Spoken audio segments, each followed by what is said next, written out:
आधुनिक विज्ञान के वजह से हम आज मात्र अपनी उंगलियों पर ही धरती का दृश्य देख सकते हैं। गूगल अर्थ को नमन करते हुए हम आगे बढ़ते हैं।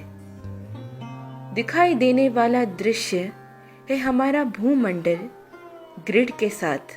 हमारे पूर्वजों ने भूमंडल में मौजूद उत्तर ध्रुव को सोम ध्रुव और दक्षिण ध्रुव को यम ध्रुव का नाम दिया। यही है हमारा यमलोक और यही है हमारा स्वर्गलोक। हम इन सुख और दुख के बीच घड़ी के पेंडुलम की तरह झूल रहे हैं। इन सुख और दुख से मुक्त होने को ही हम मुक्ति कहते हैं।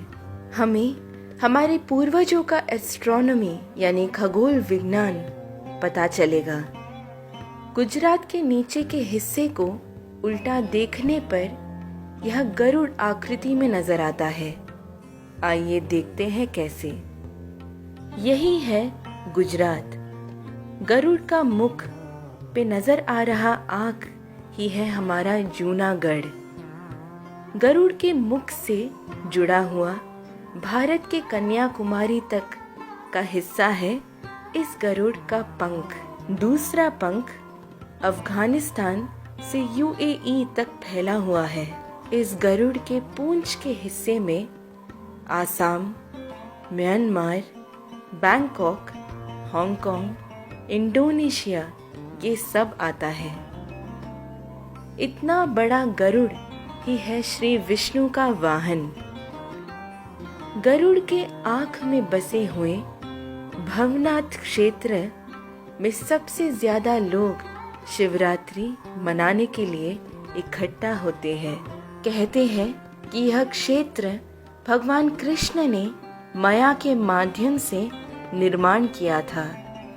निर्माण करते समय श्री कृष्ण उनके अत्यंत प्रिय मोर के पंख के आकृति में बनाने को कहते हैं। आप देख सकते हैं मोर के पंख के आकृति का जूनागढ़।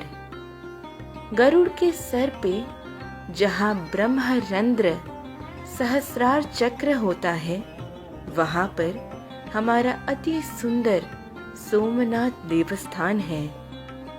इसे वल्लभ भाई पटेल जी ने जीर्णोद्धार करके कलश स्थापना किया था। 1000 साल पूर्व गजनी द्वारा नाश किया गया था यह क्षेत्र। 17 बार लूटे जाने पर भी ऐश्वर्यवान रहा सोमनाथ देवस्थान। इस देवस्थान में एक अद्भुत खगोल विज्ञान है।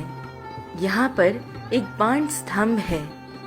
बाण स्तंभ में एक बाण की आकृति है जो दक्षिण ध्रुव की तरफ मुड़कर दक्षिण ध्रुव की ओर इशारा कर रही है और इसीलिए इसे बाण स्तंभ का नाम दिया गया है।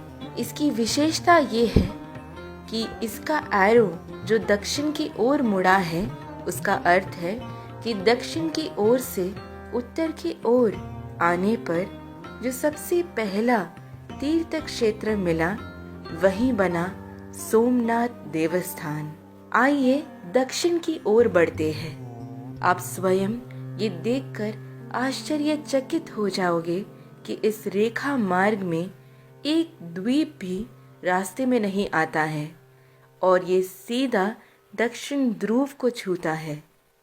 आज के ज़माने में जहाँ हमें हमारे बाजू के घर में क्या चल रहा है ये भी नहीं पता, लेकिन गूगल अर्थ की मदद से हम आज आसानी से इतनी दूर लगभग 24,000 किलोमीटर तक देख पा रहे हैं।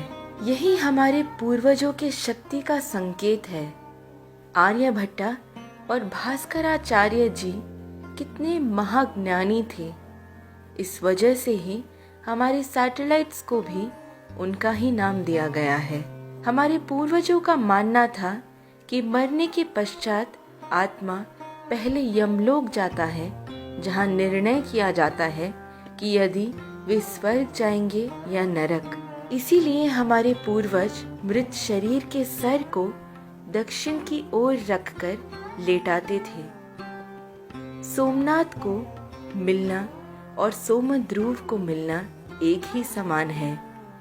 भूमि यानी गुड़ और समुद्र यानी नमक, इसीलिए सबसे मीठे फल उगते हैं भूमि पर और नमकीन चीजें समुद्र में।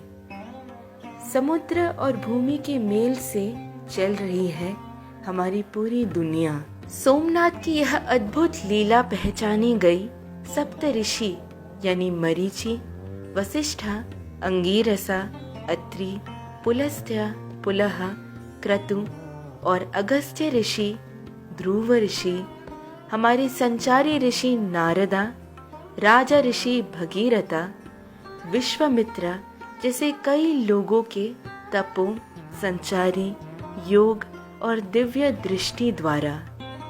यदि आप सोमनाथ देवस्थान जाएंगे तो बाण स्तंभ जरूर देखना। सोना, पत्थर और लकड़ी से बनाया गया यह स्तंभ का जीर्णोद्धार किया था वल्लभ भाई पटेल जी ने। अब देखेंगे कि यमलोक कैसे पहचाना गया। भगवान यमराज का वाहन है भैंसा और ये ठीक भगवान यम की मुख की आकृति का है। गरुड़ के सिर से आते हुए ये रेखा यमराज के सर से आकर मिलता है।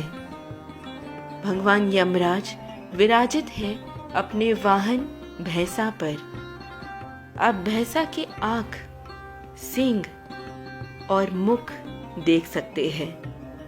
ऐसे कई और जानकारी के लिए मेरे पिता अहोरात्रा द्वारा लिखी गई पुस्तक गगनगोचरी वसुंधरा को पा सकते हैं।